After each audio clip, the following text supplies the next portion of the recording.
नमस्कार मित्रांनो, जी के मराठी चॅनलमध्ये आपले स्वागत आहे. चला तर आपण आज 23 जानेवारी 2026 रोजीचे जेवढेही काही महत्त्वाचे चालू घडामोडीचे प्रश्न बनणार आहेत ते आपण आज पाहणार आहोत. तर हे प्रश्न येणाऱ्या पोलीस भरती, सरळ सेवा, MPS साठी अत्यंत महत्त्वाचे असून व्हिडिओ शेवटपर्यंत नक्की पहा.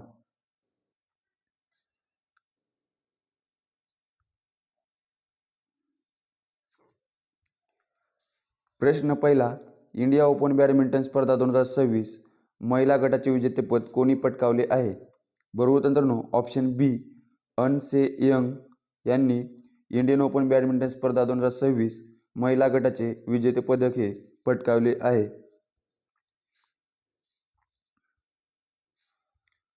तर विजेता आहे दक्षिण कोरियाची अन से यंग या आहेत.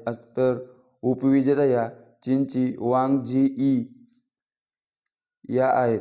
तर या स्पर्धेचे ठिकाण आहे नवी दिल्ली. या ठिकाणी इंदिरा गांधी इनडोअर स्टेडियममध्ये खेळवण्यात आले असून या स्पर्धेची आयोजनाची तारीख ही 13 ते 18 जानेवारी 2026 आहे. तर पुरुष एकेरी विजेते आहेत तैवानच्या लिन चुन ई याने पुरुष एकेरीचे विजेतेपदक हे मिळवलेले आहे.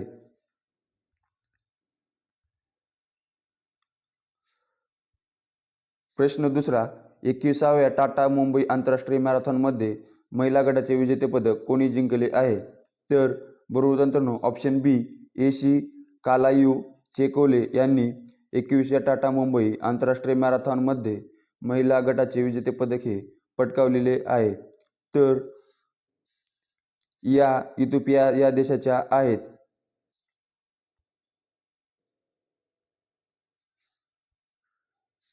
तर भारतीय महिला विजेते आहेत भारताची संजीवनी जाधव हिने विजेतेपदक हे पटकावलेले आहे. तर या स्पर्धेची आवृत्ती ही 21वी असून 18 जानेवारी 2026 रोजी झालेली आहे. तर पुरुष गटाचे विजेते आहेत इथिओपियाचे ताडू अपते डेमे. तसेच भारतीय पुरुष विजेते आहेत श्रीनू बुगाता यांनी भारतीय पुरुष गटात अव्वल स्थान हे पटकावलेले आहे.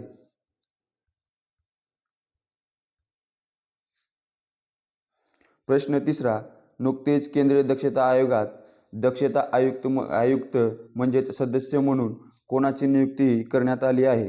बरोबर मित्रांनो, ऑप्शन बी प्रवीण वरिष्ठ यांची नुकतेच दक्षता आयोगात दक्षता आयुक्त सदस्य म्हणून नियुक्ती करण्यात आली आहे.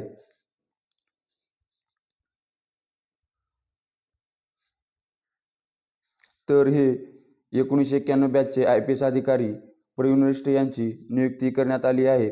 तर यांचा शपथविधी हा 16 जानेवारी 2026 रोजी झालेला आहे. तर दक्षता आयोगाची रचना ही कायद्यानुसार या आयोगात एक मुख्य दक्षता आयुक्त आणि जास्तीत जास्त 2 दक्षता आयुक्त असू शकतात. तर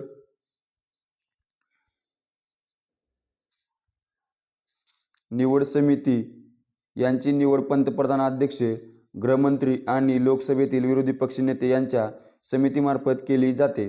तर कार्यकाळ असतो आयुक्तांचा 4 वर्षे किंवा 65 वर्षे जे आधी होईल ते. तर मुख्यालय आहे नवी दिल्ली या ठिकाणी. तर सध्याचे मुख्य दक्षता आयुक्त आहेत प्रवीण कुमार श्रीवास्तव.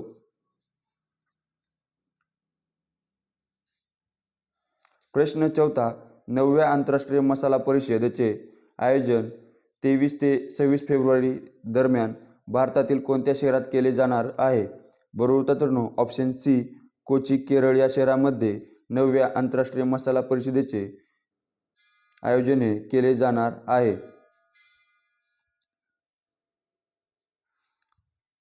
तर आयोजन शहर आहे कोची केरळ.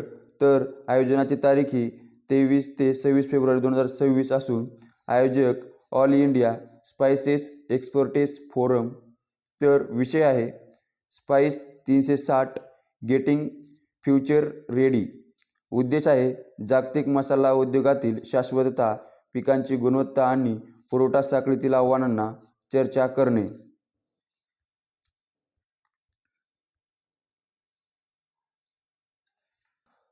प्रश्न पाचवा, मुंबईतील कोणत्या ठिकाणी नवीन बिहार भवन बांधले जाणार आहे?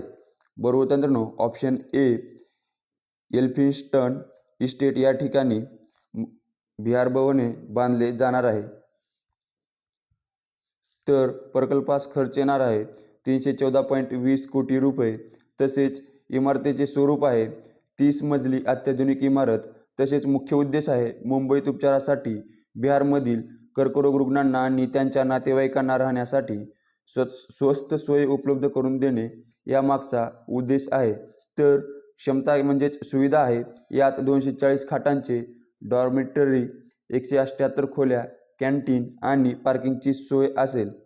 तर ही जमीन बिहार सरकारने जमीन मुंबई पोर्ट ट्रस्टकडून 60 वर्षांच्या भाडेतत्त्वावर घेतलेली आहे.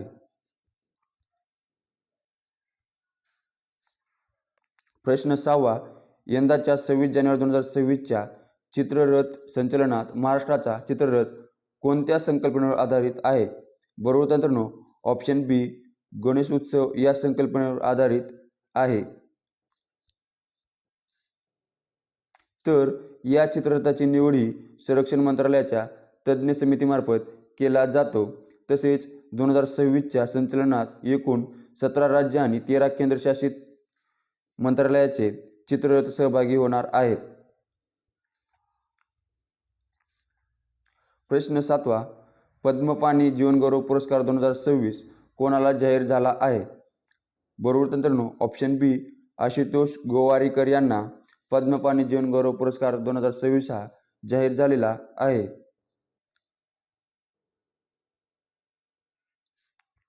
प्रश्न 8वा, क्रॉनिक किडनी डिसीज साठी रजिस्ट्री तयार करणारे भारतातील पहिले राज्य कोणते आहे?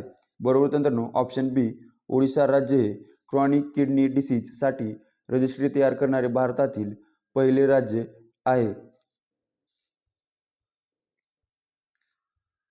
तर ओडिशा हे किडनीच्या आजारांसाठी स्वतंत्र रजिस्ट्री तयार करणारे देशातील पहिले राज्य ठरले असून उद्देश आहे राज्यातील किडनी रुग्णांना डेटा एकत्रित करणे, जेणेकरून उपचारांचे योग्य नियोजन आणि धोरण आखणे सोपे होईल. तर ही डिजिटल रजिस्ट्री ही 31 मार्च 2026 पर्यंत पूर्णपणे कार्यान्वित करण्याचे उद्दिष्ट ठेवण्यात आले आहे. तर ही रजिस्ट्री विकसित करण्यासाठी नॅशनल इन्फॉर्मॅटिक्स सेंटर म्हणजेच NIC तांत्रिक मदत पुरवित आहे. तर मित्रांनो, तुम्हाला हा व्हिडिओ कसा वाटला कमेंटमध्ये नक्की कमेंट करा.